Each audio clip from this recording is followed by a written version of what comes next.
Friday night is co-op night for me. And for those who do not know what co-op means, it's short for cooperative gaming. In the last 13 years we've done co-op gaming, we've seen a lot of co-op games. I counted at least 120 in my games libraries, such as Steam and Epic. And since the launch of my new channel Gaming Audio Lab, I was also going to focus more on gaming. Together with my gaming mates, we want to tell you all about what games are cool, what games do we prefer, do we have favorites, and what games have potentials and which don't. And of course, what games should you avoid. And on this very first episode, it's Valheim.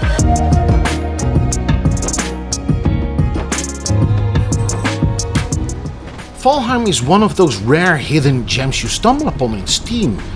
With its engaging gameplay, charming graphics and its perfect blend of survival mechanics, base building, immersive audio and well-crafted combat system, it truly stands out. But the real magic, the ability to team up with your mates on a dedicated server for cooperative adventures.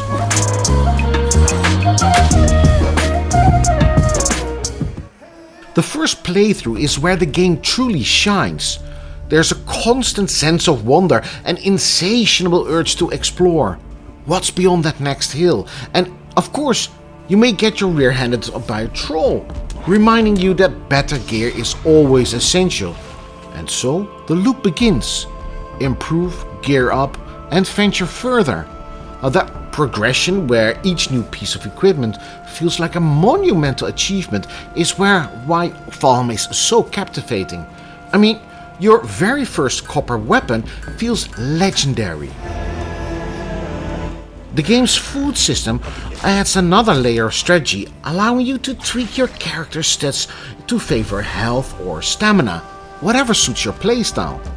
Later, Aether or mana joins the mix, broadening your options.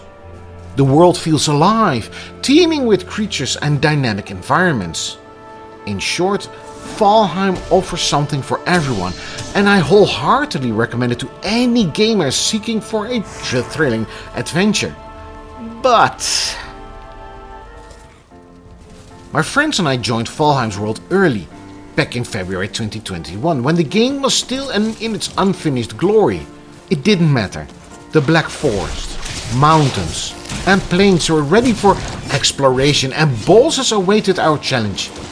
We embarked on multiple playthroughs, relishing the cooperative gameplay, specialization of characters, and the adrenaline of victories hard won.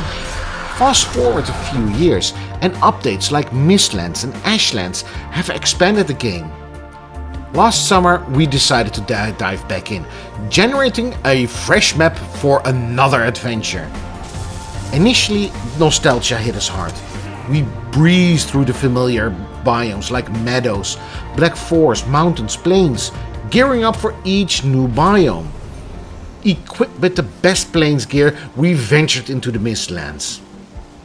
True to its name, the Mistland challenges you with limited visibility, constant climbing and stamina management. Yet, despite the frustrations and frequent deaths of course, the allure of new weapons, armor and food kept us going.